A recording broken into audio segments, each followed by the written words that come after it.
बुरी और पुरानी यादों से जूझ रहे तो जानिए कैसे इन अप्रिय यादों से छुटकारा पा सकते हैं। कहानी की शुरुआत होती है अर्पित से, जो एक साधारण सा व्यक्ति था, लेकिन उसकी जिंदगी में कुछ भी साधारण नहीं था। उसे अक्सर अपनी पुरानी यादों में खोए हुए पाया जाता था। कॉलेज के दिनों की असफलता, किसी करीबी दोस्त से हुई अनबन और एक असफल रिश्ते ने उसकी जिंदगी को ऐसे जकड़ रखा था कि वह चाहकर भी इनसे छुटकारा नहीं पा रहा था। उसके दिन इन बुरी यादों के बारे में सोचते हुए और रातें इनसे छुटकारा पाने की कोशिश में बीतती थीं। अर्पित हर रोज अपने आप से कहता, क्यों मैं इन पुरानी बातों को भुला नहीं पा रहा हूं? क्यों ये अप्रिय यादें मुझे हर वक्त सताती रहती हैं? लेकिन जितना वह इन्हें भूलने की कोशिश करता, उतनी ही ये यादें और गहरी हो जाती।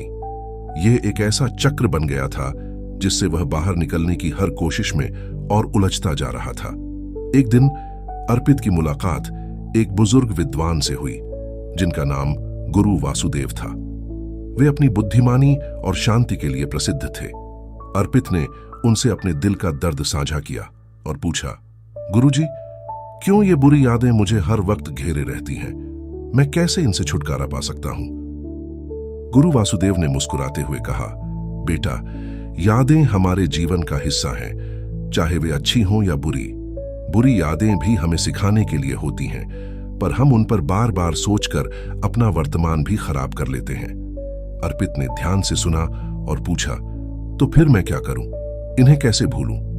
गुरु वासुदेव ने कहा, यादों को भुलाना आवश्यक नहीं है, बल्कि उन्हें स्वीकारना और उनके साथ शांति से जीना जरूरी है। बुरी यादें उस कांच के टुकड़े जैसी होती हैं जो अगर तुम बार बार छूते रहोगे तो खुद को और ज्यादा चोट पहुंचाओगे। उन्हें वहीं छोड़ दो जहां वे हैं और वर्तमान में जीना सीखो।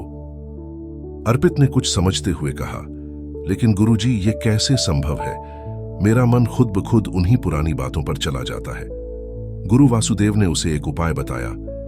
तुम्हारे दिमाग में जब भी कोई बुरी याद आए तो उस समय अपने आप से एक सवाल पूछो, क्या इस याद का मेरी वर्तमान जिंदगी पर कोई असर होना चाहिए? यदि जवाब नहीं है तो तुरंत अपना ध्यान किसी सकारात्मक चीज पर लगाओ। इसके अलावा नियमित ध्यान और प्राणायाम का अभ्यास करो, जो तुम्हारे मन को शांत करेगा और धीरे धीरे इन अप्रिय यादों को महत्वहीन बना देगा। अर्पित ने गुरुजी की बातें ध्यान से सुनी और उनके निर्देशों का पालन करना शुरू किया। धीरे धीरे उसने बुरी यादों को अपने मन में जगह देना कम कर दिया। उसने ध्यान और योग का अभ्यास शुरू किया और जब भी कोई अप्रिय विचार आता, वह खुद से सवाल पूछता, क्या यह विचार मेरी आज की खुशी के लिए जरूरी है? कुछ महीनों बाद अर्पित की जिंदगी में बदलाव आने लगा। अब वह बुरी यादों से बंधा नहीं था। वे यादें अब भी थीं, लेकिन उन्होंने उसका वर्तमान जीवन प्रभावित करना बंद कर दिया था। उसने नए दोस्त बनाए, अपने काम में प्रगति की और जीवन के प्रति एक सकारात्मक दृष्टिकोण विकसित किया। गुरु वासुदेव ने सही कहा था, हमारी बुरी यादें हमें तब तक जकड़े रखती हैं जब तक हम उन्हें स्वीकार कर उनके साथ शांति से जीना नहीं सीख लेते। वर्तमान में जीना ही असली कला है, और जब अर्पित ने यह कला सीख ली तो उसका जीवन फिर से खुशहाल हो गया।